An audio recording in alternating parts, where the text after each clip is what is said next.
Assalamualaikum warahmatullahi wabarakatuh.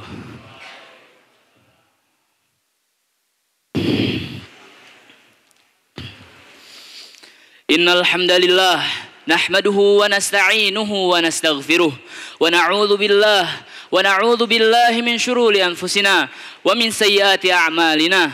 May yahdihillahu fala mudilla lahu wa man yudlil fala hadiyalah. Asyhadu an la ilaha illallah wahdahu la syarikalah wa asyhadu anna Muhammadan abduhu wa rasuluh la nabiyya wa la rasulahu ba'dah. Ya ayyuhalladzina amanu taqullaha haqqa tuqatih wa la tamutunna illa wa antum muslimun. Ya ayyuhan nas ittaqu rabbakumul ladzi khalaqakum min nafsin wahidah wa khalaqa minha zawjaha wa bassa minhuma rijalan katsiran wa nisaa wattaqullaha alladzi tasaaluna bihi wal arham innallaha kana 'alaikum raqibah. Ya ayyuhalladzina amanu taqullaha wa qulu qawlan shadida yuslih lakum a'malakum wa yaghfir lakum dhunubakum wa man yuti'illaha wa rasulahu faqad faza fawzan 'azima. Amma ba'd. Fa inna asdaqal hadits kitabullah wa khairal hadi Muhammadin sallallahu alaihi wasallam wa syarrul umuri muhdatsatuha wa kullu muhdatsatin fid dini bid'ah wa kullu bid'atin dhalalah wa kullu dhalalatin finnar. A'adzani Allahu minan nar. Kaum muslimin rahimakumullah, marilah kita senantiasa meningkatkan ketakwaan kita kepada Tuhan yang telah menciptakan bumi dan langit beserta isinya, yaitu Allah Subhanahu wa taala, dengan mengikuti perintahnya dan meninggalkan larangannya. Salawat serta salam kita curahkan kepada Nabi kita, suri tauladan kita, Nabi Muhammad sallallahu alaihi wasallam, yang telah membawa umat ini dari zaman kegelapan menuju zaman yang terang benderang. Dan tidak lupa, khotib ingin berwasiat kepada diri khotib pribadi dan kepada hadirin sidang Jumat kali ini agar selalu meningkatkan kuantitas dan kualitas ketakwaan kita, karena sebaik-baik bekal adalah takwa. Wa tazawwadu fa inna khairaz zadi taqwa. Dan berbekallah karena sebaik-baik bekal adalah takwa. Kaum muslimin rahimakumullah, harta haram merupakan harta yang didapatkan tidak sesuai dengan syariat. Faktor-faktor penyebab muamalah menjadi diharamkan terdapat 3 faktor. Yang pertama ialah riba. Riba adalah harta yang didapatkan tidak sesuai dengan syariat karena ia didapatkan dengan cara kezaliman. Sesuai dengan pengertiannya, suatu yang bertambah dalam bermuamalah ialah riba. Dan riba dapat merugikan pihak yang lain. Dan dari sini riba dikatakan merupakan praktik muamalah yang dapat menyebabkan kezaliman.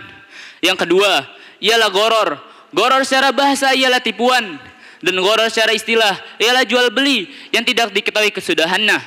Dan yang ketiga ialah zulm. Zulm berasal dari bahasa Arab yang artinya menempatkan sesuatu bukan pada tempatnya. Dan zulm secara istilah ialah mengerjakan larangan Allah dan meninggalkan perintahnya. Dengan pengertian ini, maka setiap perbuatan yang melampaui ketentuan syariat ialah perbuatan zalim yang diharamkan, baik dengan cara menambah atau mengurangi. Dan harta haram dapat menyebabkan dampak buruk bagi penggunanya. Berikut ini keburukan dan kerusakan didapatkan dengan cara haram, sebagaimana yang telah dijelaskan di Al-Quran dan Sunnah. Yang pertama, mengkonsumsi harta yang halal. Mengkonsumsi harta yang haram merupakan perbuatan maksiat kepada Allah Subhanahu wa taala dan mengikuti langkah-langkah syaitan. Allah Subhanahu wa taala berfirman, Ya ayuhan nasu kulu mimma fil ardi halalan thayyiba wa la tattabi'ul khutuwatis syaitan innahu lakum aduwwum mubin innama ya'murukum bis-su'i wal fahsya'i wa an taqulu 'alallahi ma la ta'lamun.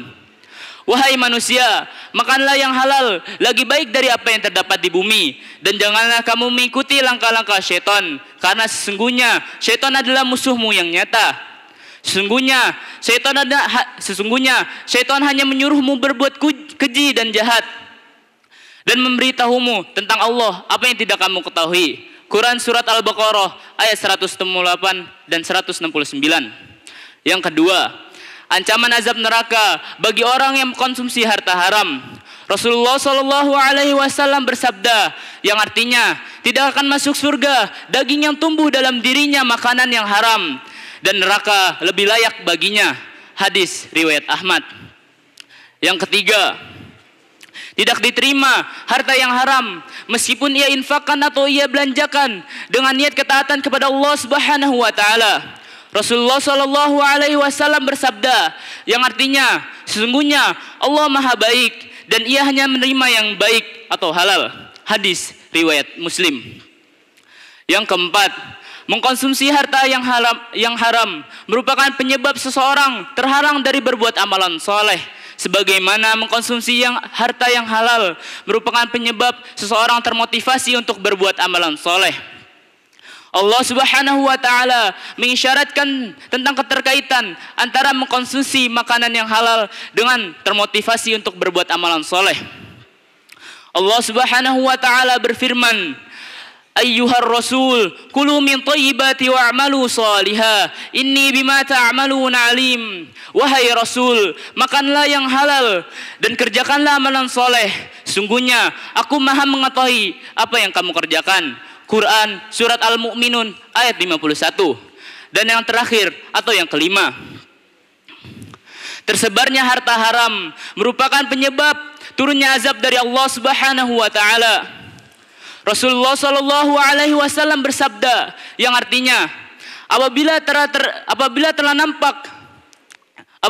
nampak riba dan zina di dalam suatu desa, maka sesungguhnya mereka telah mengundang azab dari Allah Subhanahu wa taala untuk menerima mereka. Hadis riwayat Al-Hakim. Dan Allah Subhanahu wa taala berfirman, "Wa ma asabakum min musibatin fabima kasabat aydikum wa ya'fu an katsir." Dan apa saja musibah yang menimpamu itu disebabkan karena perbuatanmu sendiri. Dan Allah memaafkan perbuatanmu. Quran surat Asy-Syu'ara ayat 30.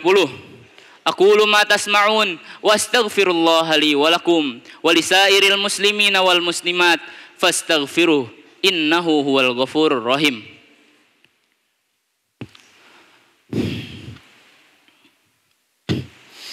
Alhamdulillahi rabbil alamin wassalatu wassalamu ala asyrafil anbiya'i wal mursalin nabiyyina Muhammadin wa ala alihi wa sahbihi ajma'in. Amma ba'd. Kaum muslimin rahimakumullah. Dan dari dampak-dampak yang telah khatib sampaikan, maka kita harus menghindarinya. Apabila seorang mukmin sadar dan ingin bertaubat, maka hendaknya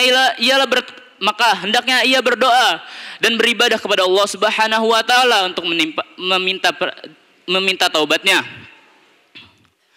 Para ulama menjelaskan syarat-syarat yang harus dilakukannya. Syarat-syarat tersebut berdasarkan Al-Quran dan Sunnah. Imam An-Nawawi berkata, bertaubat dari dosa hukumnya wajib.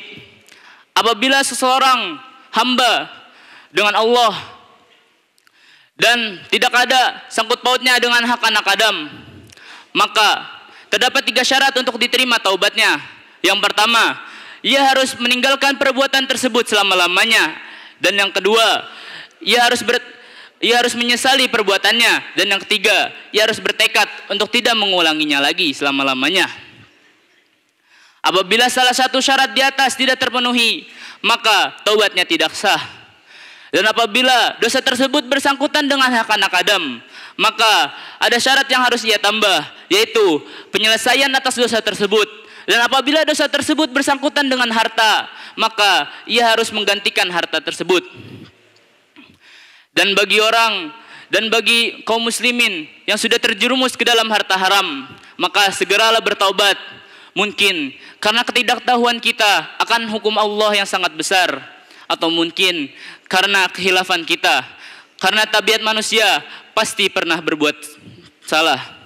Sesuai dengan sabda Nabi Muhammad SAW, kullu bani Adam khata'un wa khairu khata'ina tawwabun.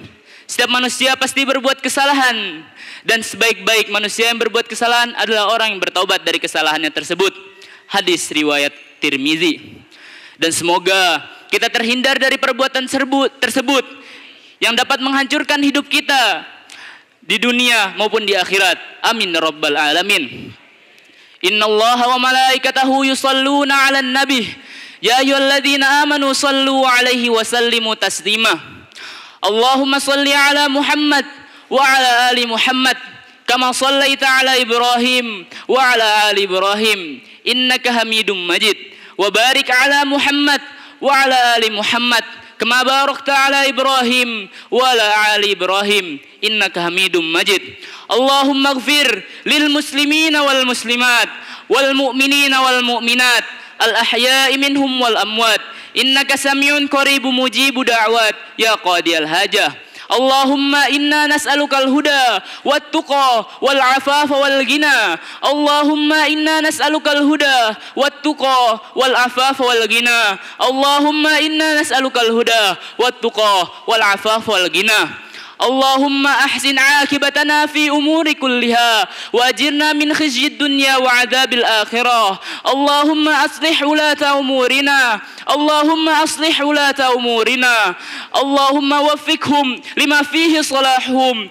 وصلاح الإسلام والمسلمين اللهم أبعد عنهم بطانة السوء والمفسدين وقرب إليهم أهل الخير والناسين يا رب العالمين يا مقلب القلوب ثبت قلوبنا على دينك ويا مصرف القلوب صرف قلوبنا على طاعتك ربنا هب لنا من أزواجنا وذرياتنا قرة أعين واجعلنا للمتقين إماما ربنا آتنا في الدنيا حسنة وفي الآخرة حسنة وقنا عذاب النار وصلى الله على نبينا محمد وعلى آله وصحبه أجمعين وآخر دعوانا أن الحمد لله رب العالمين قوموا إلى صلاتكم